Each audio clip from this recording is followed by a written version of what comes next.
Hello बच्चों, कैसे हैं आप। मैं आपकी टीचर सुमन शर्मा एक बार फिर से अपने चैनल पर आप सभी बच्चों का स्वागत करती हूं और आशा करती हूं कि आप सभी बच्चे भी स्वस्थ होंगे, मस्त होंगे और प्रसन्नचित होंगे। तो बच्चों, आज मैं आपको रिमझिम कक्षा 5 से पाठ 1 राख की रस्सी समझाने जा रही हूँ। पाठ शुरू करने से पहले मैं आप सबसे अनुरोध करूँगी, जो बच्चे पहली बार इस लिंक से जुड़े हैं, प्लीज़ वो मेरे चैनल को लाइक करें, शेयर करें और सब्सक्राइब करें, जिससे आपको समय समय पर हिंदी विषय संबंधी जानकारी मिलती रहे और हमें आपसे मोटिवेशन मिलता रहे। तो बच्चों, पाठ शुरू करती हूँ। रिमझिम कक्षा 5 से राख की रस्सी। बच्चों, ये एक विदेशी कहानी का अनुवाद है। तिब्बत देश की ये कहानी है। आई होप आप सभी बच्चे काफ़ी उत्साहित होंगे कि तिब्बत देश की कहानी राख की रस्सी समझने के लिए। तो बच्चों, कहानी सुनने के लिए तैयार हो जाइए। लोनपागार तिब्बत के 32वें राजा सोनवगसेन गापो के मंत्री थे। वे अपनी चालाकी और हाजिर जवाबी के लिए दूर दूर तक मशहूर थे। कोई उनके सामने टिकता ना था। चैन से ज़िंदगी चल रही थी, यानी वो बहुत ही हाजिर जवाब थे और बहुत ही चालाक थे। दूर दूर तक उनके किस्से मशहूर थे। मगर जब से उनका बेटा बड़ा हुआ था, उनके लिए चिंता का विषय बना हुआ था। कारण यह था कि वह बहुत ही भोला था। होशियारी उसे छू कर भी नहीं गई थी।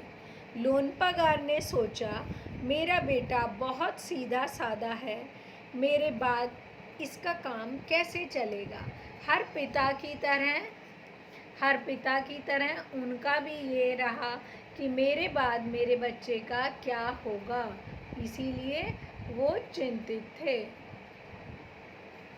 तो आगे, एक दिन लोनपागार ने अपने बेटे को 100 भेड़ें देते हुए कहा, तुम इन्हें लेकर शहर जाओ, मगर इन्हें मारना या बेचना नहीं। इन्हें वापस लाना 100 के बोरों के साथ, 100 जौ के बोरों के साथ इन्हें वापस लाना, वरना मैं तुम्हें घर में नहीं घुसने दूंगा। इसके बाद उन्होंने बेटे को शहर की तरफ रवाना करा।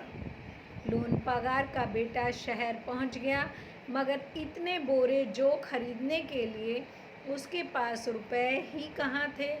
वह इस समस्या पर सोचने विचारने के लिए सड़क के किनारे बैठ गया, क्योंकि उसे चिंता हो गई कि पिताजी ने पैसे तो दिए नहीं और ऊपर से कहा है कि 100 जौ के बोरे खरीद के लाना। वह बहुत दुखी था। तभी एक लड़की उसके सामने आकर खड़ी हुई। क्या बात है, तुम इतने दुखी क्यों हो। लोनपागार के बेटे ने अपना हाल कह सुनाया। इसमें इतना दुखी होने की कोई बात नहीं, मैं इसका हल निकाल देती हूँ। इतना कह के लड़की ने भेड़ों के बाल उतारे और उन्हें बाजार में बेच दिया। जो रुपए मिले उनसे जौ के 100 बोरे खरीद कर उसे घर वापस भेज दिया। लोनपागार के बेटे को लगा कि उसके पिता बहुत खुश होंगे, मगर उसकी आपबीती पर उन्होंने ध्यान नहीं दिया। वे उठकर कमरे से बाहर चले गए। दूसरे दिन उन्होंने अपने बेटे को बुलाया और कहा, पिछली बार भेड़ों के बाल उतार कर बेचना मुझे जरा भी पसंद नहीं आया। अब तुम दोबारा उन्हीं भेड़ों को लेकर जाओ, उनके साथ जौ के 100 बोरे लेकर ही लौटना। एक बार फिर निराश लोनपागार का बेटा शहर में उसी जगह जा बैठा। ना जाने क्यों उसे यकीन था कि वह लड़की उसकी मदद के लिए ज़रूर आएगी, और हुआ भी ऐसा ही। वह लड़की आई उससे उसने अपनी मुश्किल कह सुनाई। अब तो बिना जौ के 100 बोरों के मेरे पिता मुझे घर में नहीं घुसने देंगे। लड़की सोच कर बोली, एक तरीका है। उसने भेड़ों के सींग काट लिए, उन्हें बेचकर जो रुपए मिले उनसे 100 बोरे जौ खरीदे। बोरे लोनपागार के बेटे को सौंपकर लड़की ने उसे घर भेज दिया। भेड़ें और जौ के बोरे पिता के हवाले करते हुए लोनपागार का बेटा खुश था। उसने विजयी भाव से सारी कहानी कह सुनाई। सुनकर लोनपागार बोले, उस लड़की से कहो कि हमें 9 हाथ लंबी राख की रस्सी बना दे। उनके बेटे ने लड़की के पास जाकर पिता का यही संदेश दोहरा दिया। लड़की ने एक शर्त रखी, मैं रस्सी बना तो दूंगी, मगर तुम्हारे पिता को वह गले में पहननी होगी। लोनपागार ने सोचा, ऐसी रस्सी बनाना ही असंभव है, इसलिए उसने लड़की की शर्त मंजूर कर ली कि राख की तो रस्सी बन नहीं सकती। तो उसने कहा ठीक है, अगर उसने रस्सी बना दी तो मैं उसे पहन लूँगा।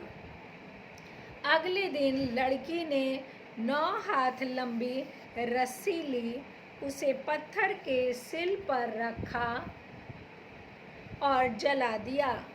रस्सी जल गई, मगर रस्सी के आकार की राख बच गई। इसे वह सिल समेत लोनपागार के पास ले गई और उसे पहनने के लिए कहा। लोनपागार रस्सी देखकर चकित रह गया, क्योंकि रस्सी जिस फॉर्म में जलाई गई वैसे ही आकार में राख बन गई। वे जानते थे कि राख की रस्सी को गले में पहनना तो दूर, उठाना भी कठिन है, मुश्किल है। हाथ लगाते ही वह टूट जाएगी। लड़की के समझदारी के सामने उनकी अपनी चालाकी धरी की धरी रह गई, क्योंकि आज उन्हें अपने से ज़्यादा चालाक और समझदार व्यक्ति मिल गया। बिना वक्त गंवाए लोनपागार ने अपने बेटे की शादी का प्रस्ताव लड़की के सामने रख दिया और धूमधाम से उन दोनों की शादी हो गई।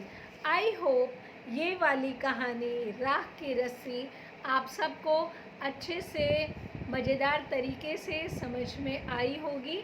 एक बार पुनः आप इसे पढ़ें, समझें, आपको अच्छे से समझ में आ जाएगी। ओके बच्चों, बाय, टेक केयर।